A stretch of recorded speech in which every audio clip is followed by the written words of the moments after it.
Fala, Roger. Estamos aqui do segundo MN, grupo G2. Estamos aqui eu, Caio Oliveira e Pedro César. Vamos iniciar agora a nossa apresentação em formato de vídeo com o tema refrigeração por absorção. Bom, para a gente poder começar, a gente tem que entender como é que esse sistema funciona, né? Esse sistema, ele utiliza uma combinação de substâncias químicas para remover o calor de um ambiente e proporcionar resfriamento. Ao contrário do sistema de refrigeração convencional, que depende da compressão de gases refrigerantes, a refrigeração por absorção utiliza a absorção de um fluido refrigerante por outro líquido para produzir o resfriamento. Vale ressaltar que esse sistema ele foi criado também por ele ser uma alternativa mais eficiente em termos energéticos e ambientalmente amigável, né? Bom, uma das primeiras patentes foi registrada em 1858 pelo Ferdinand de Carré, e a partir dele, vários outros cientistas famosos como Albert Einstein, Balthasar von Platen, Carl von Linde deram continuidade aos estudos, a fim de, tipo assim, evoluir esse sistema, estudar mais e deixar ele melhorado, né? Bom, pra gente fazer esse sistema funcionar, a gente vai ter 5 períodos. A gente vai ter a evaporação, a absorção, a liberação de calor, a condensação e a recuperação do absorvente. E a gente vai ter componentes principais também, como o condensador, o evaporador, o absorvedor, né? O gerador e nossas válvulas de expansão aqui. E como é que vai funcionar isso aqui? Olha só. Primeiramente, a gente vai usar o nosso líquido refrigerante sendo a amônia e o nosso líquido absorvedor sendo a água. O refrigerador para absorção, né, ele vai começar aqui no evaporador, onde o refrigerante, que vai ser a nossa amônia, ele vai evaporar, absorvendo o calor do ambiente que se deseja resfriar. Depois do evaporador, o nosso líquido refrigerante, ele vai vir aqui para o absorvedor. O vapor do refrigerante resultante do evaporador é então conduzido para cá, né, que vai ser o nosso absorvedor. E ele vai entrar em contato com o líquido absorvente, que é geralmente a água. A amônia é absorvida pelo absorvente, formando uma solução diluída. Depois do absorvedor, a solução de amônia diluída é bombeada para o gerador de calor, onde é aquecida por uma fonte externa de calor, como gás natural, eletricidade ou energia solar. Vale lembrar que pode ser qualquer fonte de calor. Pode ser fogo, fogueira, isqueiro, qualquer fonte de calor, né? Eu citei aqui um dos exemplos. Esse aquecimento faz com que a amônia seja liberada do absorvente na forma de vapor, em um processo chamado dissorção.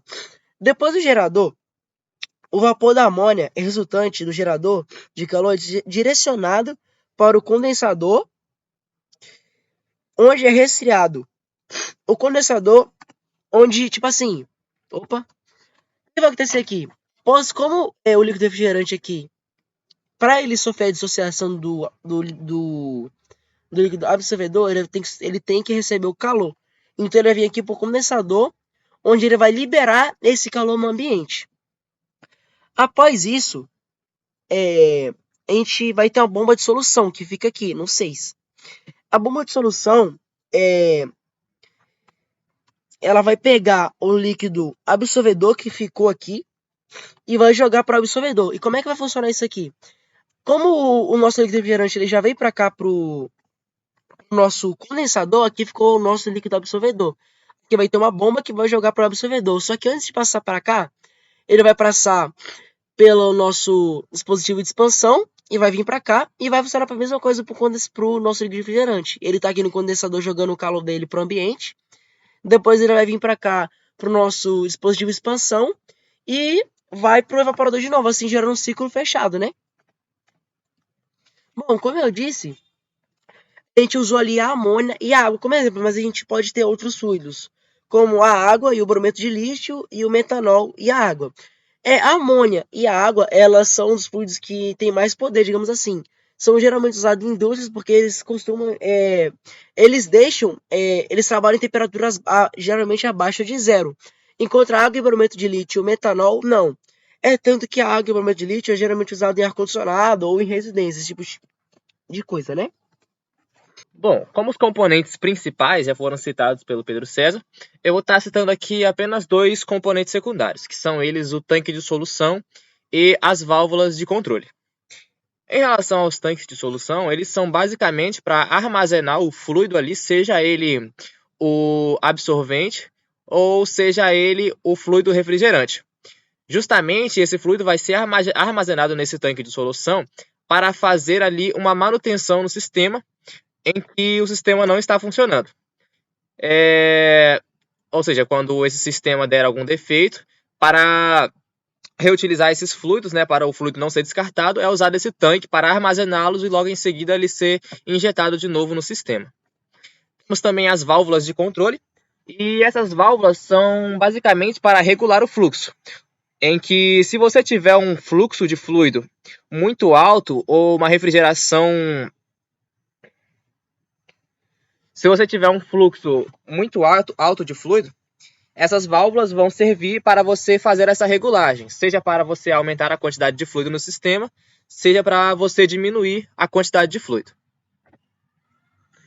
Em relação às comparações com o ciclo de refrigeração por compressão a vapor, nós podemos perceber a grande diferença que seria na parte em que na refrigeração por compressão temos ali a utilização do compressor, que aumenta a pressão do refrigerante e também a temperatura. Na refrigeração por absorção, nós teríamos ali a substituição por esse compressor, no caso seria o absorvedor e o gerador. Uma das vantagens seria a eficiência energética, em que você pode utilizar para o aquecimento do gerador ali uma outra ocasião, que seria, como eu vou citar daqui para frente, um aquecimento residual, que ajudaria ali na eficiência energética e diminuiria os gastos para a manutenção e diminuiria os gastos de uso desse refrigerador por absorção. Aplicações. Em relação aos processos de aplicação, nós temos que essa refrigeração por absorção ela é muito utilizada em processos industriais, justamente como eu falei, por gerar muita economia e redução dos custos operacionais. Essa refrigeração por absorção ela é muito utilizada industrialmente porque justamente pelo calor residual que as próprias indústrias despejam no meio ambiente. Sendo assim, eles reutilizam esse calor residual, que seria o calor jogado fora das indústrias da queima, e eles reutilizam esse calor para gerar ali no gerador a condução necessária para o fluido.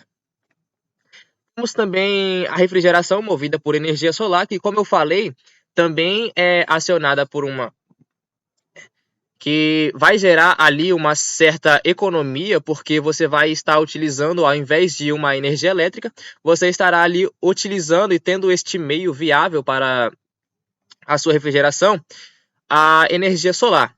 Sendo assim, você teria conectado e gerando essa energia solar diretamente para o gerador, para estar enviando o fluido para o sistema ter um bom funcionamento. Em veículos recreativos de transporte. Também é muito aplicado justamente para transporte de alimentos a uma temperatura adequada para alimentos perecíveis, em que não é utilizado nesses transportes, né, especialmente quando não há um acesso fácil à fonte de eletricidade. Portanto, seria uma boa opção para esses veículos recreativos essa refrigeração por absorção, onde você estaria ali utilizando os meios que não seriam a eletricidade, no caso, para fazer essa refrigeração. Além disso, o trânsito por absorção pode operar com uma variedade de fontes, incluindo o gás natural, o óleo a vapor ou a energia elétrica. É isso.